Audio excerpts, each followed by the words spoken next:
Welcome to our game review of the Casio Pro Trek F30.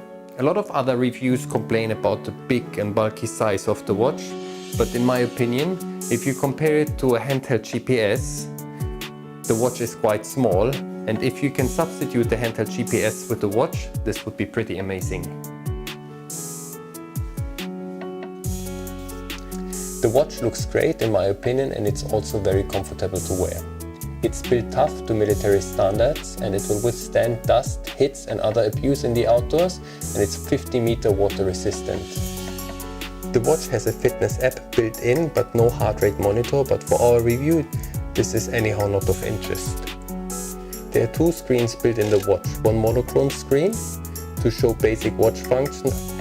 The color display turns on once you touch the watch or press a button or are in smart mode. Both displays are visible even in bright sunlight, and the resolution is good enough to show sufficient detail, for example for the map view or other apps.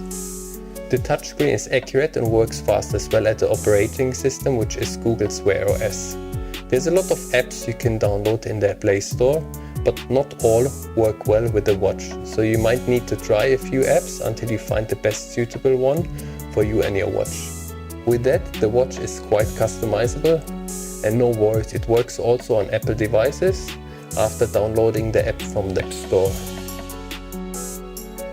The biggest challenge for such a small gadget is certainly the battery life, and if used in smart mode with Wi-Fi, Bluetooth and GPS on, the watch will last for about a day or maximum 1.5. But there is a lot of functions how to manage your battery consumption, and you should make yourself familiar with it, not to quickly run out of juice. There are several modes you can set up, even one mode where you can schedule what features are active for up to 3 days in advance. For me, the easiest and most convenient way is just to swipe down and turn off with one click the smart mode. The battery level shows all the time on the watch as a circular indicator on the outside of the display. Full charge is a glow circle, and the lesser the charge, the shorter the cover of the circle. When used in smart mode, you can use the GPS and Google Maps while connected to Wi-Fi, and Mapbox while offline. To use offline maps, you need to download them first. You can upload up to 5 maps on the watch. The map detail depends on the size of the map. The smaller the area, the more detail you get. The watch has a built-in function for navigation, which is point-to navigation, which is quite basic, and I recommend to use third-party apps to use the watch to its full potential. We have tried a few apps for hiking or trekking, but found Fujairah for the Middle East one of the best. You can either download existing routes to the watch, or if you have routes on your computer or GPS device, or download them from the Autohero website, you can also upload the routes to a Fujairah and then load them directly onto the watch. Some more basic function you can directly access via the tool button, like the compass, which is giving you direction, GPS coordinates with longitude and latitude, as well as a bearing memory function, altimeter with elevation and elevation graph, a barometer with atmospheric pressure and the pressure graph, sunrise and sunsets with sunrise and sunset direction, as well as a tides and fishing graph, which is giving you the tides for your local area, as well as a fishing prediction with 4 indicator icons giving you the probability of catching some fish based on moon calendar and tides. The more advanced settings are the activities already built in the watch. The activity function are great to track your activity, including the route, which you can download later onto your Google account as Google Earth file to share or upload on other platforms. Once started activity, it will track your progress, and you can pause or stop the tracking at any time.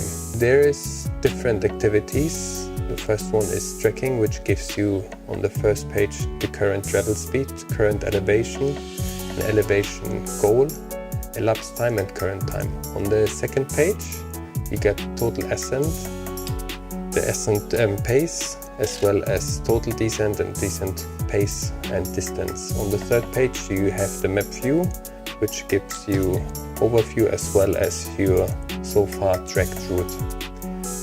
The fishing page gives you atmospheric pressure, current time and elapsed time on the first page. On the second page you can lock the catch with time and exact GPS location with a simple touch of the screen. This is very convenient and good for fishing because it tracks directly your catch on the map, which is important on open water where you will otherwise never find fishing spots again and you depend on a GPS device. It also gives you the travel distance. On the third page you have again your map view where you can also see your locked catch. For cycling you can use the watch as a normal cycle computer. On the first page it gives you the current speed, current time, distance and travel time. On the second page it gives you the average and top speed. On the third page you have the map view with your so far progress route. Pedaling gives more or less the same function than in cycling. The snow activity is for obvious reasons not of interest in our region. Getting back to our initial question, if you can substitute the handheld GPS with the watch, yes, it's definitely possible, especially if you only want to track your route. If you are after route guidance, a handheld GPS still has some advantages like bigger display and a bit more accurate, but the watch can definitely, especially with third-party apps like Fujairah, fully substitute the handheld GPS. And especially if you look to the Casio Pro Trek, like such a little gadget, what is put in here, it's incredible. And we have only scratched the surface. There's so much more you can do, especially if you install more third-party apps. It's amazing what you can do with the watch. And apart from that, it's not only functional, it also looks amazing.